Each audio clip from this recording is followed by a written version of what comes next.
James is a mixed traffic engine. He can pull both freight cars and coaches. He's proud of his smart red paint, and so is his driver. Everyone says you brighten up their day, James. One morning, James whistled loudly at the other engines. Look at me. I am the smartest, most useful engine on the line. Rubbish, replied Thomas. We're all useful. Sir Topham Hatt says so, and he's head of the whole railway. You know what, James? Added Percy. What?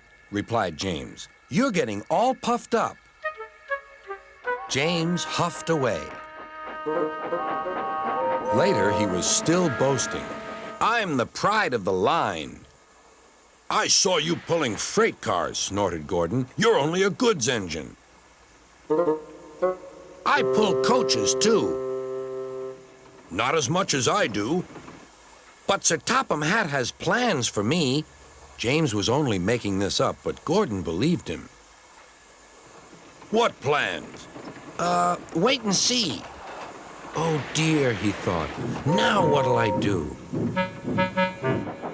Thomas was shunting shining new coaches. Good morning, James. Are those coaches for me? Asked James hopefully.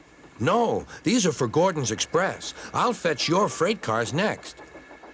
But James was going to play a trick on the other engines. Actually, Thomas, I'm taking the coaches. Sir Topham Hatt asked me to tell you. What about the cars? Asked Thomas. Give them to Gordon. Come on, Thomas, said his driver. Orders are orders. So when James's driver returned, James was coupled to the coaches and he puffed away.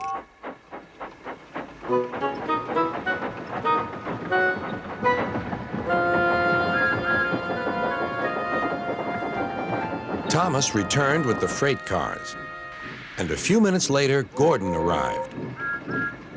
Where's the express? Thomas told him about James. And so here are your cars. Gordon was very cross, and so was his driver. Wait till Sir Topham Hatt hears about this. Meanwhile, James was enjoying himself enormously. What a clever plan! What a clever plan! He chuffed. Then he saw Sir Topham Hatt. Some jokes are funny, but not this one, James. You have caused confusion. Yes, sir, said James.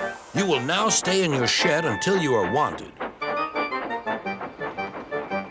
The other engines teased James. I wonder who'll be pulling the express today, said Gordon. I expect it'll be you, replied Henry. James is stuck in the shed for being silly. James felt sad.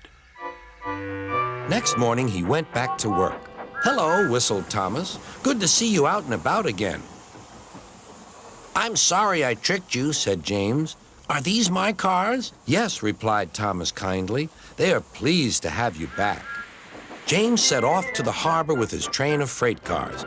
He bustled about all day, pushing and pulling them into place.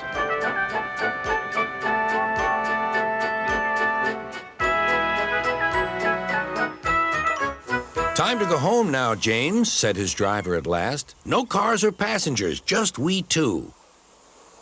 But his driver was wrong. Excuse me, called a man. I have a meeting with Sir Topham Hatt, and I mustn't be late. May I ride back with you? Of course, replied James's driver.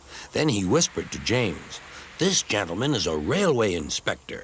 James was most impressed. He steamed along the line as smoothly and quickly as he could.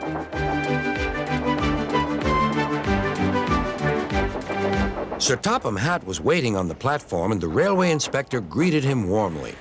This clever engine gave me a splendid ride. You must be proud of him. Yes, indeed. Once again, you are a really useful engine.